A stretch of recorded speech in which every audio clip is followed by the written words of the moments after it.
Hello' everyone, good morning সকলোলৈকে আৰু স্বাগতম জনাইছোঁ মোৰ প্ৰথমটো ভ্লগলৈ। আশা কৰোঁ সকলো ভাল, মোৰো ভালেই। এতিয়া হৈছে সময় পুৱা 8:30 বজা আৰু মই যাবলৈ ওলাইছোঁ ৰাতিপুৱাই জেগালৈ। ভাবিছোঁ আপোনালোককো লগত লৈ যাওঁ আৰু ক'তনো যাওঁ কিনো কৰোঁ সকলোবোৰ চাই থাকক ভিডিঅ'টোৰ শেষলৈ, সকলো গম পাই থাকিব। আৰু এতিয়া মই অলপ ৰেডি হৈ লওঁ। চ' ফাইনেলি গাইজ মই হ'লোঁ ৰেডি আৰু আমি অলপ সময় পিছতে এতিয়া আমি যাত্ৰা আৰম্ভ কৰিম। এতিয়া ৰখি আছোঁ এজন দাদালৈ, তেখেতো আমাৰ লগত যাব য'লৈ যাম আমি। আৰু এয়া চাওক আমাৰ টিকলা আৰু টিকলাৰ বাপেকো ৰেডি হ'ল, চাই দে এইফালে। এয়া আৰু আমাৰ এইটো টিকলাক দেখাই দিয়া। এয়া আমাৰ টিকলাও ৰেডি হৈ গ'ল। এতিয়া অলপ সময় পিছতে আমি যাত্ৰা আৰম্ভ কৰিম। চ' আমি ক'ত গৈ আছোঁ কি কৰি আছোঁ সকলোবোৰ দেখাই আছোঁ, ভিডিঅ'টো চাই থাকক। কমপ্লিটলি এতিয়া ৰেডি হ'লোঁ আৰু আমি যোনজন দাদালৈ ৰখি আছিলোঁ বুলি কৈছোঁ, দাদাজনো আহি পালে আমাৰ ঘৰত ইতিমধ্যে। আৰু এতিয়া আমি গাড়ীত বেগবোৰ উঠাই আছোঁ আৰু বাকীখিনি দেখাই আছোঁ আপোনালোকক। এয়া হৈছে মোৰ শহুৰ দেউতা আৰু এয়া মাজু বা, লগতে এয়া মোৰ শাহু মা আৰু আমাৰ কলিজাও ইফালে ৰেডি হ'ল পূৰা ছানগ্লাছ টুপি লগাই। আৰু এয়া হৈছে দীপজিত দা, যাৰ বাবে আমি ইমান সময় ৰখি আছিলোঁ। এখেত হৈছে বঙাইগাঁৱৰ আৰু আমাৰ ঘৰলৈ প্ৰথমবাৰ আহিছে, সেইবাবে এখন গামোচাৰে মায়ে মৰম যাচিছে আৰু কৈছে বোলে আকৌ আহিবা দেই। আৰু এখেতো এয়া ৰেডি হ'ল ইফালে পূৰা সাজু। আৰু গাড়ীত আমি বেগ পত্ৰ ভৰাইও আজৰি হ'লোঁ। এতিয়া আমি আমাৰ যাত্ৰা আৰম্ভ কৰিছোঁ আৰু এয়া আমি আমাৰ গাঁৱৰ ৰাস্তাৰ মাজেদি আগবাঢ়িছোঁ। মই যিহেতু বিয়া হৈছোঁ মিছাত, গতিকে এয়া আমি পাইছোঁহি মিছা টাউনখন। আৰু এতিয়া মিছাৰ পৰা আমি 12 ঘণ্টীয়া যাত্ৰাৰ বাবে আৰম্ভ কৰিছোঁ। গতিকে ভিডিঅ'টো চাই থাকক শেষলৈ, ক'লৈ যাওঁ কি কৰোঁ সকলোবোৰ চাই থাকিব।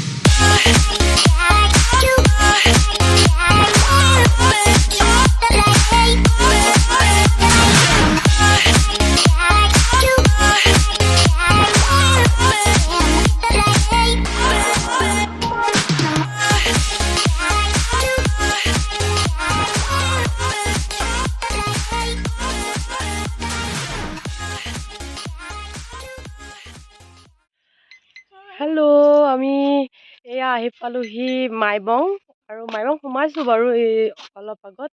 অকণ ৰখিছোঁ ইয়াতে। আৰু মই যে কৈ আছিলোঁ আমি এঠাইলৈ গৈ আছোঁ বুলি, আমি গৈ আছোঁ মোৰ মানুহজনৰ কৰ্মস্থান কৰিমগঞ্জলৈ। আৰু তাত অলপ দিন থাকিম ফুৰিম বুলি ভাবিছোঁ, দেখাম বাৰু সেইবোৰো আপোনালোকক ভ্লগত। এতিয়া পাইছোঁহি আমি মাইবং আৰু বাকীবোৰ আপোনালোকে চাই থাকক, ঠিক আছে। আৰু এয়া হৈছে আমাৰ টিকলা, এইটো টিকলাৰ বমি কৰি অৱস্থা নাই, কাৰণ সি এনেকৈ মানে গাড়ীত বেছি দূৰ লং জাৰ্ণি এনেকৈ কৰিব নোৱাৰে। আৰু এয়া হৈছে মোৰ মানুহজন, দেখাই আছোঁ। আৰু আপোনালোকক ইমান ধুনীয়া পৰিৱেশ এটাত ৰখিছোঁ, এই গোটেই পৰিৱেশটো আপোনালোকক দেখাই আছোঁ, চাই থাকক। এয়াই হৈছে গোটেই পৰিৱেশটো। এইটো হৈছে মাইবঙৰ হাইৱে। আপোনালোকে দেখি অনুমান কৰিব পাৰিছে যে পৰিৱেশটো কিমান ধুনীয়া হ'ব পাৰে। চাৰিওফালে গছ গছনি, চৰাই চিৰিকটিৰ মাত, পাহাৰ পৰ্বত, সঁচাকৈ বৰ ধুনীয়া এটা পৰিৱেশ। আৰু আমিও ইয়াতে নৰৈ কেনেকৈ পাৰোঁ, ইয়াতে আমি 2-এখন ফটো উঠিলোঁ। সৌ যে গেটটো দেখিছে সেইফালে দিয়ে যায় মাইবং টাউন, আৰু আমি এতিয়া তাৰ মাজেৰে পাৰ হৈছোঁ আমাৰ গন্তব্যস্থানলৈ বুলি। গৈ থাকোঁতে ৰাস্তাত এটা পোৱা যায় টানেল, অৰ্থাৎ সুৰংগ। এই সুৰংগটো হৈছে দৈৰ্ঘ্য 3 কিলোমিটাৰমান হ'ব আৰু মাহুৰ আৰু মাইবং দুয়োখন ঠাইৰ মাজত এই সুৰংগটো অৱস্থিত। মই প্ৰথমবাৰ সুৰংগৰ ভিতৰেদি যাত্ৰা কৰিছোঁ, গতিকে মোৰ প্ৰথম অভিজ্ঞতা খুব ভাল লাগিছে। আৰু দেখিছেনে সুৰংগটোৰ ভিতৰত কি ধুনীয়াকৈ লাইটৰ ব্যৱস্থা কৰা হৈছে, যাতে কোনো দুৰ্ঘটনা বা বাধাৰ সৃষ্টি নহয়। আৰু সকলো গাড়ীয়ে ধুনীয়াকৈ নীতি নিয়ম মানি চলাচল কৰে। এই সুৰংগৰ মাজেৰে সদায় বহু গাড়ী অহা যোৱা কৰি থাকে। আৰু ময়ো প্ৰথমবাৰ গৈছোঁ যিহেতু খুব ভাল লাগিছে। দেখিছেনে গাড়ীবোৰ কি ধুনীয়াকৈ লাইট জ্বলাই আহি আছে। sleeping like a thief. The curiosity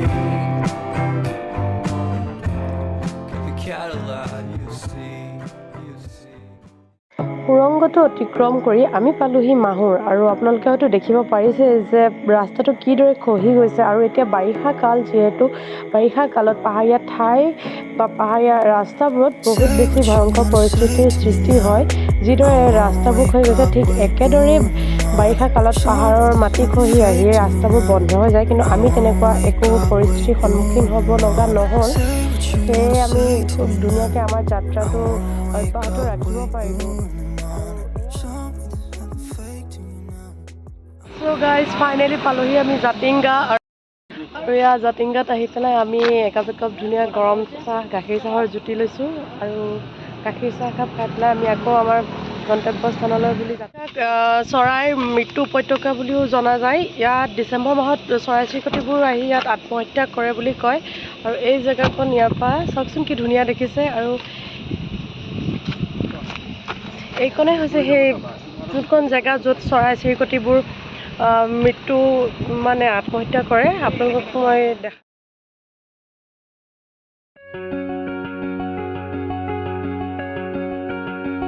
আৰু এইফালে চাওক আমাৰ টিকলাই ইয়াতে এতিয়া বইল কণী খাই আছে, লগতে ইয়াত এটা পানী বটল লৈ ৰখি আছে। আৰু এয়া আমি পালোহি জাতিংগা ভিউ পইণ্ট, মানে য'ৰ পৰা গোটেই জাতিংগা য'ত চৰাই চিৰিকটিবোৰ আত্মহত্যা কৰে দেখা যায় সেই ঠাইখন পালোহি। আৰু এতিয়া আমি গৈ আছোঁ সেই টাৱাৰটোলৈ য'ত এই সকলোবোৰ চাব পাৰে আৰু আমি গৈ আছোঁ এতিয়া। আপোনালোকে চাই থাকক।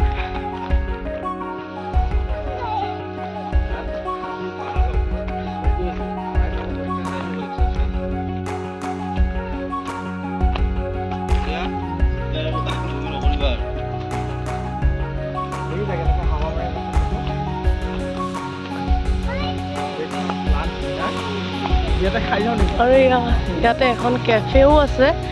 ইয়াত আহিলে আপোনালোক কেতিয়াবা ইয়াত খোৱা বোৱাও কৰিব পাৰিব ইয়াতে।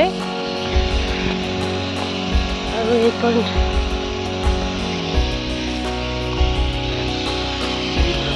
আৰু এয়াই হৈছে এই ভিউ পইণ্টটো।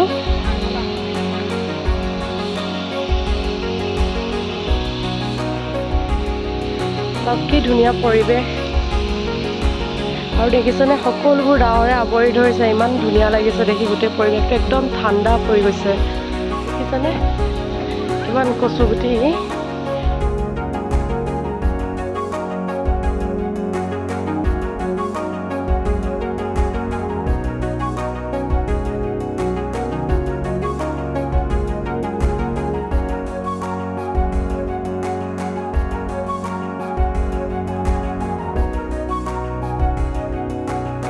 আপোনালোকে চাওক সেইটো ৰাস্তাটো, আমি আহিছিলোঁ সেই ৰাস্তাটোৱেদি আৰু সেই গাড়ী যে আহি আছে আমি তাতে আমাৰ গাড়ীখন পাৰ্কিং কৰি থৈ আহিছোঁ। আৰু দেখিছেনে কিমান ওপৰত আছে এই কেফেখন। খুব ধুনীয়া পৰিৱেশ। চাওক আমি আহি থাকোঁতে ৰাস্তাত পালোঁ এটা খুব ধুনীয়া মানে দৃশ্য মানে সেই খুব ধুনীয়া জেগা অকল দেখাই আছোঁ, চাই থাকক।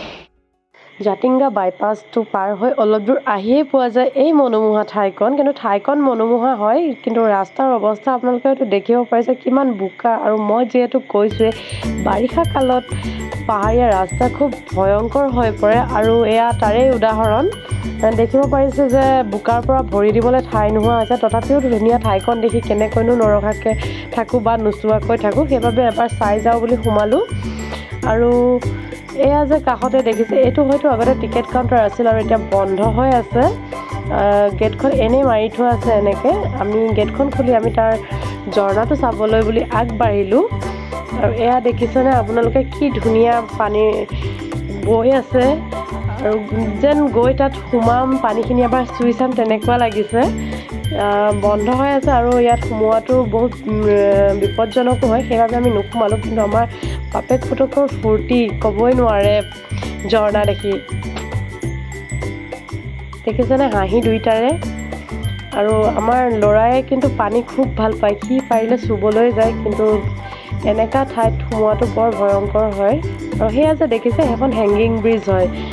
আপোনালোকে ইচ্ছা কৰিলে তালৈ উঠিবও পাৰে, কিন্তু যিহেতু চাৰিওফালে হাবি অৰণ্যই আৱৰি ধৰি আছে আৰু বহুদিন হয়তো তাত কোনো মানুহ অহাও নাই, সেইবাবে আমি তাত উঠাটো ইমান ভাল বুলি নাভাবিলোঁ, সেইকাৰণে আমি নুঠিলোঁ তাত।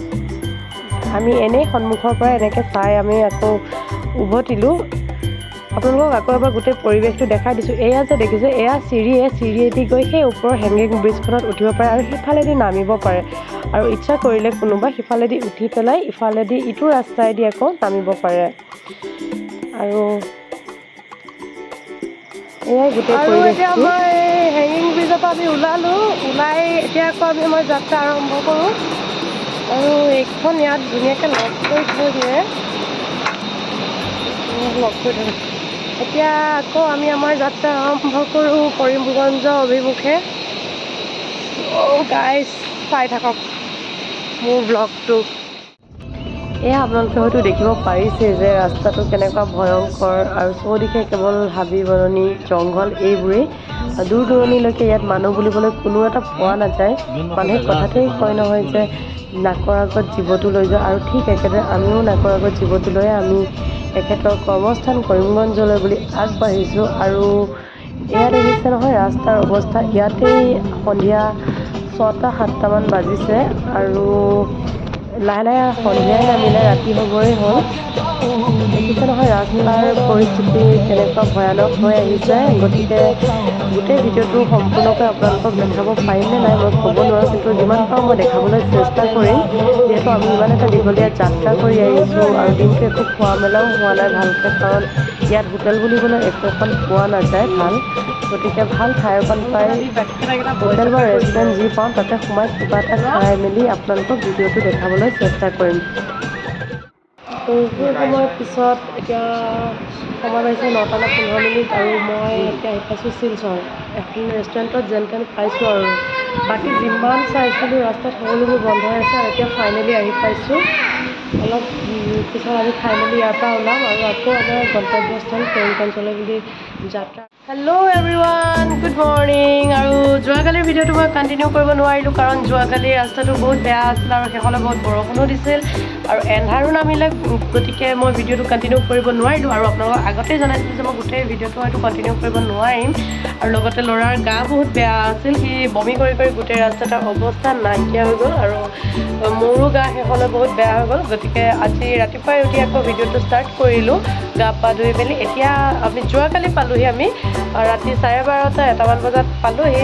কৰিমগঞ্জ ডিষ্ট্ৰিক্টৰ পৰা 50 কিলোমিটাৰ আঁতৰত আছে ৰামকৃষ্ণ নগৰ, আৰু ইয়াতে মোৰ মানুহজনৰ কৰ্মস্থান। আমি ইয়াত ৰুমত পাই এতিয়া ৰাতিপুৱা আকৌ মই ভিডিঅ'টো ষ্টাৰ্ট কৰিছোঁ। গতিকে যোৱাকালি ভিডিঅ'টো কেনেকুৱা পালে বা ঠাইবোৰ কেনেকুৱা পালে সকলোখিনি আপোনালোকে জনাব বুলি আশা থাকিল। আৰু মই ব্লগ আজি এইবাৰেই ফাৰ্ষ্ট বনাইছোঁ, গতিকে খুব বেছি ভাল নহ'বও পাৰে ব্লগটো। গতিকে আপোনালোকে তাক মৰম দিব আৰু আগবাঢ়ি যোৱাত সহায় কৰিব বুলি মোৰ আশা থাকিল। আৰু ইয়াতে পূৰা বৰষুণ দি আছে এতিয়া, আৰু আমাৰ তাতেতো খুব বেছি গৰম, কিন্তু ইয়াতে বৰষুণ আহিয়ে থাকে, যিহেতু এইটো পাহাৰীয়া জেগা হয়। গতিকে এতিয়াই বৰষুণ এতিয়াই ৰ'দ এনেকুৱা হৈ থাকে ইয়াত। আৰু আজিতো এতিয়া ৰাতিপুৱা উঠাৰ পৰাই গোটেই বৰষুণেই আহি আছে, খুব এটা ঠাণ্ডা পৰিৱেশ হৈ আছে। এয়া গোটেই পৰিৱেশটো মই দেখাই আছোঁ। আৰু ইয়াততো চাৰিওফালে ঘৰেই গোটেই দেখিছেনে আপোনালোকে।